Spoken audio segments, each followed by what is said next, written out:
At the tone, please record your message. Hello, it's me, James, breaking my legendary silence on the Carolina City Hurricanes Ottawa Senators first round. I guess you'd call it a series. There was a small number of games played, so I think that qualifies it as a series. As everyone knows, I'm the Abraham Lincoln of this podcast. Maybe some even say a bit better than Abraham Lincoln. And as the Abraham Lincoln of this podcast, I put my hater ass voicemail in a drawer before sending it and slept overnight for a couple of weeks. Before submitting it. And here I am, the morning after, so to speak. And it is with a very heavy heart that I must announce that I have, it's going to be hard to say, I have I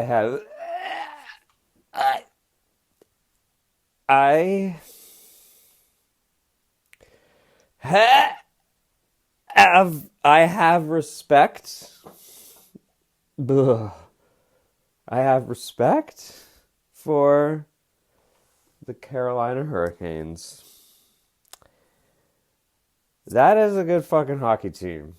Going into this, I think we Sens fans, by and large, pinned our hopes to the fact that Carolina and Ottawa play a similar game.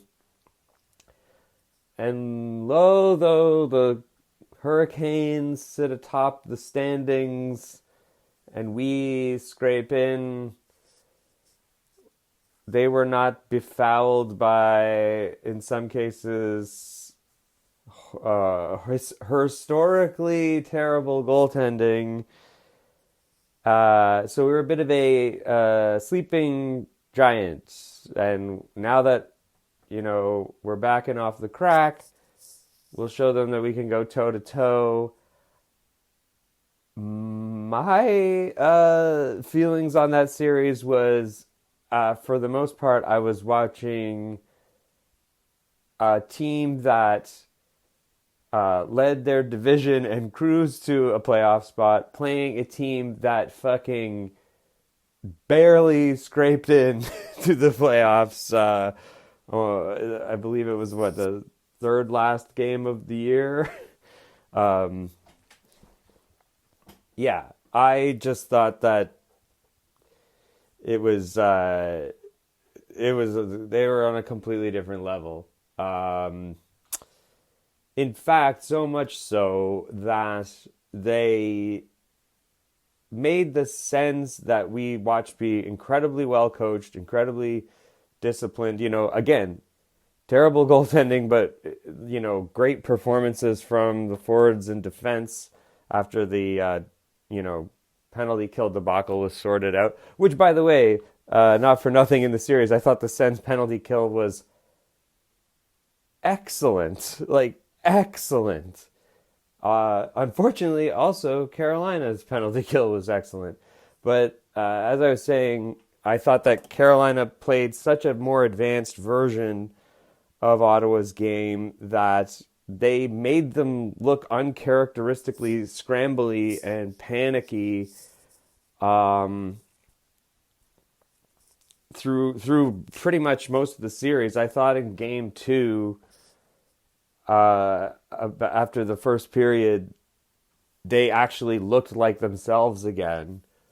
And at the end of the day, the games were tight. There wasn't really any blowout games, but that doesn't really matter for much. Other than,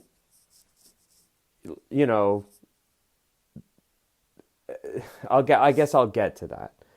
But I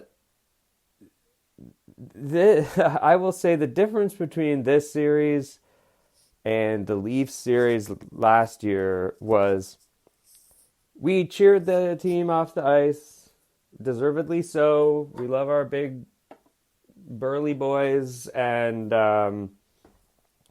proud of them we are.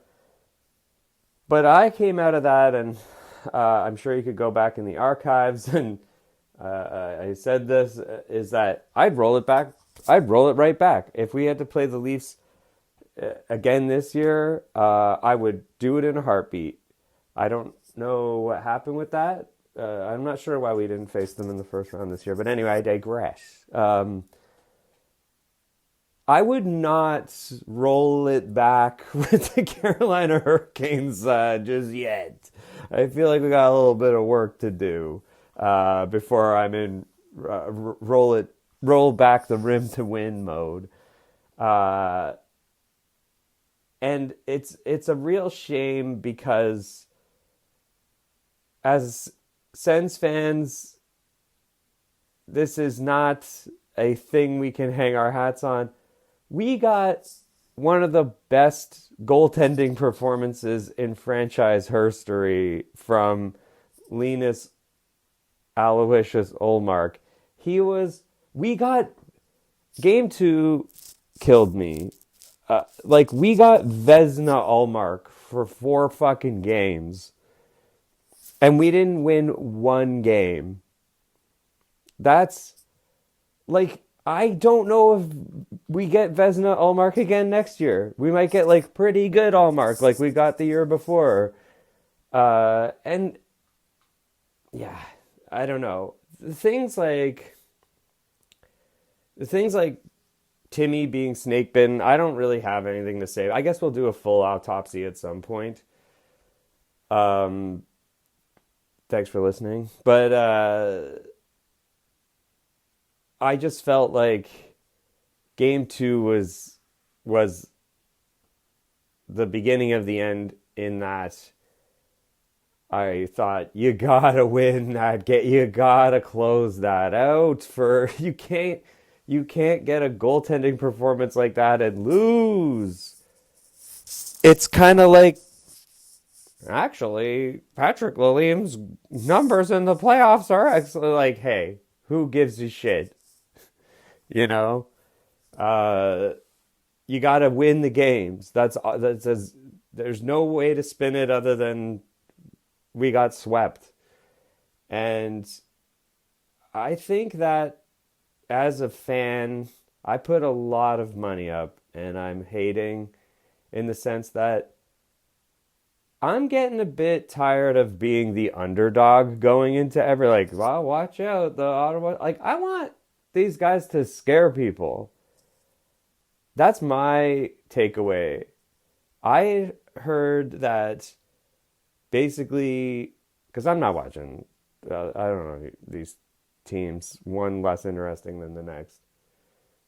I had heard that the Florida City Panthers did what Carolina just did to Ottawa last year, and they thought they were this kind of squared away, disciplined team ready for the tight checking, shrunk down game of the playoffs, and Florida just bullied them into oblivion, and that they learned from it and came back and did it to us. We got to do that. Ottawa's got to do that if we're going to go anywhere with this. I'm not unrealistic to it's a pretty unique window that we are in the middle of. And I hope I trust that management recognize, fans, let's calm down a little bit. Like I said, put your voicemail in a bedside drawer and think about it. This is a good team. This is a very good team that got shook. And it just happened to Carolina last year, and it happened to us this year. I hope they can learn from it. Can the team be improved? The fucking Colorado Avalanche thinks that they can improve. You know, uh, so don't don't do anything drastic. Let's get better than a historically bad backup goalie. Linus Allmark, I will give you the password to my BetterHelp account. Just like let's do box breathing and stay exactly where you were in the playoffs. It's all good, brother. We're just aloha over here. And do it again and be better and be the favorite going into the series. I feel like a big problem the last 2 years that the Sens need to graduate from is that their playoffs has been getting into the playoffs. you know? I think that teams above them, their playoffs is the playoffs. And they're getting in there comfortably and they are beating us. And hopefully, we recognize that. Look, I don't know about you, but when Sanderson was out, it was like, this is over. Like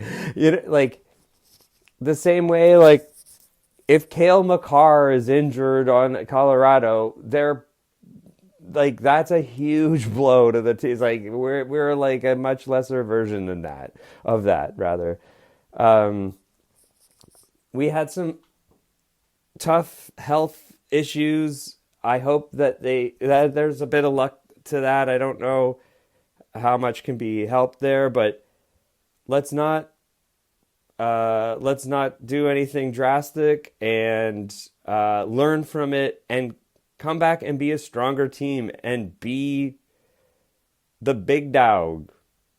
Okay? I love you. I miss you. Message deleted. Next message.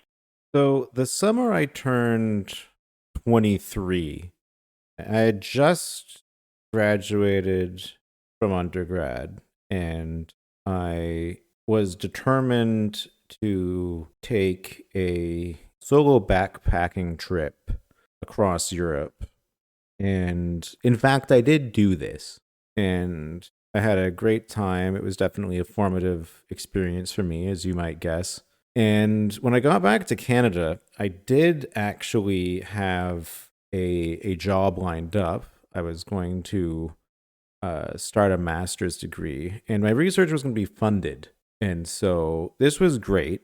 But the problem is that between the time when I got back to Canada and I got my master's funding, the coffers were missing. There was nothing going on in the bank account. I was broke. I was super broke.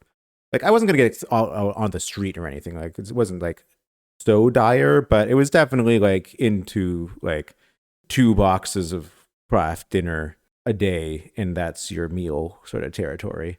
And I think I had somehow still like $120 in cash left over. I don't know why. I think maybe I had some money that I just like put in a drawer one day and then I found it. And I found it one day and I was like, oh good, here's my budget for fun for the entire rest of the summer until the paycheck hits in September. And somehow I got it in my head that it was a great idea to take the only cash I had and head down to Gananoque Casino and play Texas Hold'em poker against the Old Man Coffee regulars there. And within about an hour, I was dealt, I think, like pocket sevens. The flop came like Queen 7-3. Me and another guy went all in. I had 3 sevens, and the other guy had 3 queens, and I lost my $120. Within 45 minutes, shall we say. And this taught me a very important lesson about how much it sucks to lose money playing poker. But if you play poker more regularly, you realize that there's supposed to be like hundreds of these types of hands in your career. And sometimes you're on the winning side and sometimes you're on the losing side. And if you've got pocket kings, like that, you can't spend all your time playing being afraid that the other guy might have pocket aces. Like pocket kings is a good hand. Like that is the straight up second best hand in poker. You have to play aggressively with that hand, and you can't just be afraid of what's going to happen if the other guy has the one hand that can beat you. And on the occasions in which the other guy does in fact have that one hand that can beat you, you just have to say to yourself, sometimes it's your time to die. And that's kind of how I feel right now. It was just the Sens' time to die. Look, game 4, like we knew which way this thing was headed after game 3, I'm pretty sure. And, Sanderson was out. Zub got hurt in the first half of game 1. Everyone was snake bit except for Drake Batherson for some reason. Dylan Cousins scored, which was nice. But everything that was going on, and with like the major injuries the Sens had, like, let's not get it twisted. This wasn't a long run getting shut down. This was Ottawa's pocket kings getting stacked by Carolina's pocket aces. And, shout out to them.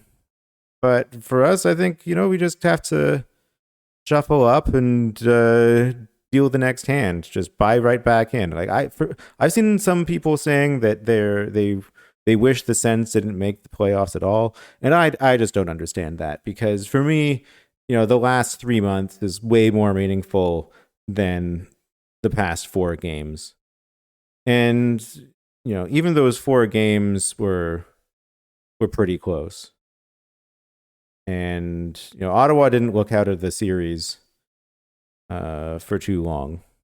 And I think there's going to be lots of time to talk about this summer, what we should do.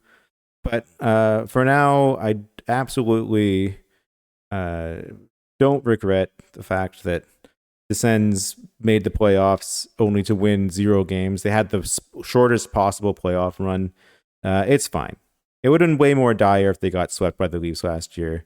This year, I've seen a lot of Sens teams get swept.